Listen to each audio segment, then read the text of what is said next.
ایک جوان تھا، مسجد میں آیا، لوگوں سے کہنے لگا روٹی کھلاؤ۔ کسی نے توجہ نہ کی۔ اس نے کہا میں رب رب بتانے والا ہوں، میری طرف دیکھو تو صحیح۔ کسی شخص نے خیال ہی نہ کیا۔ پھر اس نے کہا یار تھوڑا سوچو۔ نمازیوں سے کہا، اہل علاقہ سے کہا، انہوں نے کہا تیری طرح کے بڑے درویش دیکھیں۔ مسجد کے محراب میں وہ رب کریم کا بندہ انتقال کر گیا۔ جب فوت ہو گیا نا، لوگوں کا مزاج ہے، بیمار کو دوائی نہیں دیتے، جنازے پہ وقت پہ پہنچ جاتے۔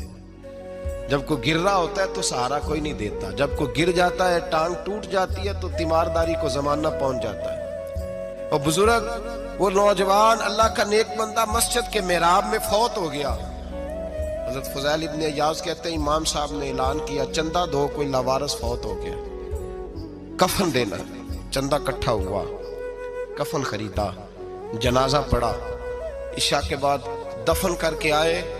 فجر کی نماز کے لیے جب امام اور مؤذن مسجد میں آئے تو چیخیں مارنے لگے، تڑپنے لگے، دور دور تک آوازیں پھیل گئی، دنیا دوڑی آئی۔ کیا ہوا؟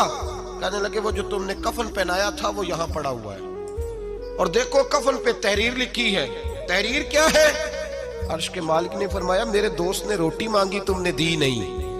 اس نے تمہیں میرے قریب کرنے کے لیے اپنی طرف توجہ کرائی، تم نے کی نہیں، اور میرا یار تمہارے کفن کا محتاج تھا، سنبھال کے رکھو اپنا کفن، میں نے اسے جنت کا لباس عطا فرمایا۔ ایک جوان تھا،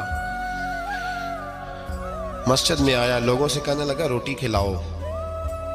کسی نے توجہ نہ کی۔ اس نے کہا میں رب رب بتانے والا ہوں، میری طرف دیکھو تو صحیح۔ کسی شخص نے خیال ہی نہ کیا۔ پھر اس نے کہا یار تھوڑا سوچو۔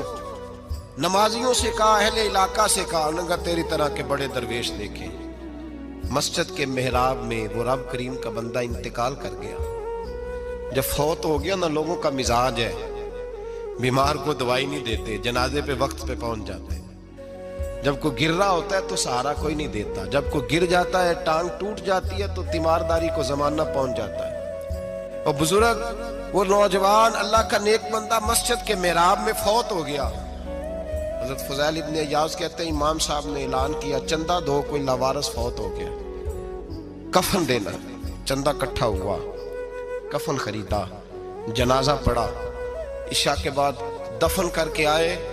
فجر کی نماز کے لیے جب امام اور مؤذن مسجد میں آئے تو چیخیں مارنے لگے، تڑپنے لگے، دور دور تک آوازیں پھیل گئی، دنیا دوڑی آئی۔ کیا ہوا؟ کہنے لگے وہ جو تم نے کفن پہنایا تھا وہ یہاں پڑا ہوا ہے، اور دیکھو کفن پہ تحریر لکھی ہے۔ تحریر کیا ہے؟ عرش کے مالک نے فرمایا میرے دوست نے روٹی مانگی، تم نے دی نہیں۔